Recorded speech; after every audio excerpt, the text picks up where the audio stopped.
Hold on and pay attention, because this is a New York Minute with MissMeWit that BS.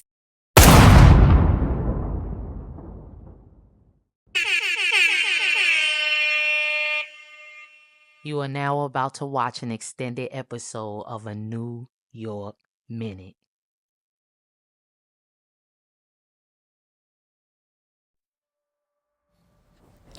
Peace, peace, peace. This is MissMeWit that BS coming to you with another New York Minute. On October 3rd, 2025, hip-hop icon Sean Diddy Combs faced one of the most consequential moments of his life, his sentencing after a high-profile federal trial. What happened in that courtroom would ripple across music, justice, and public perception. It all began with a sweeping indictment in September 2024.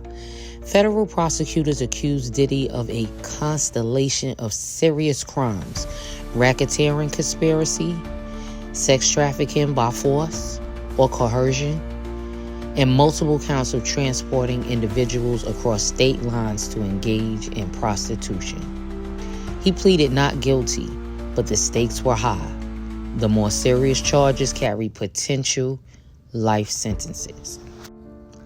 After months of witness testimony, evidence, and courtroom drama, the jury delivered their verdict on July 2nd, 2025. He was acquitted of racketeering conspiracy and the most severe sex trafficking charges, but found guilty on 2 counts of transporting individuals for prostitution, violations of the Mann Act. Now, the Mann Act is a federal law making it illegal to transport a person across state or international lines for prostitution or any other sexual activity punishable as a criminal offense. Now, those 2 counts alone could carry up to 10 years each, a maximum of 20 years. Throughout the trial, former partners like Cassie Ventura and another woman known in court as Jane gave harrowing testimony alleging coercion, abuse, and drug-fueled freak-off parties orchestrated by Diddy.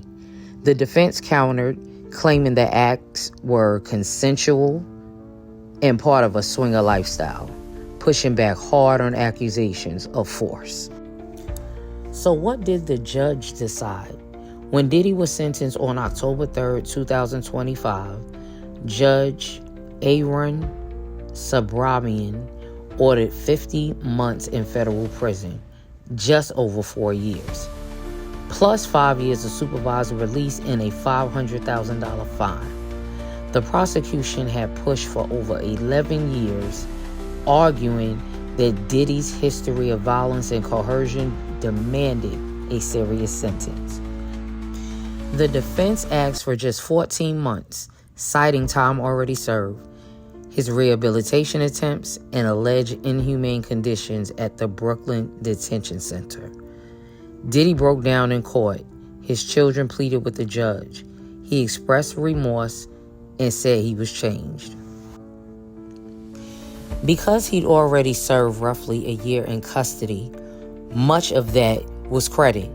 In effect, that means he still faces about 3 more years behind bars. Judge Subramanian made clear that Diddy's philanthropic work status in music or business successes could not shield him from accountability, especially when weighed against the documented trauma to his former partners. This verdict doesn't just affect one man. It sends ripples across culture, the music industry, and public debates about accountability for powerful figures. Sean Diddy Combs built an empire in music, fashion, and media, but his legacy is now forever tied to a courtroom. 50 months in prison, 5 years supervised release, and a $500,000 fine. For some, justice long overdue. For others, a beginning, not an end. What does this case teach us about power, consent, accountability, and the cost of silence? Leave your thoughts below. Don't forget to like, subscribe, definitely share. Peace. Till you lost my trust.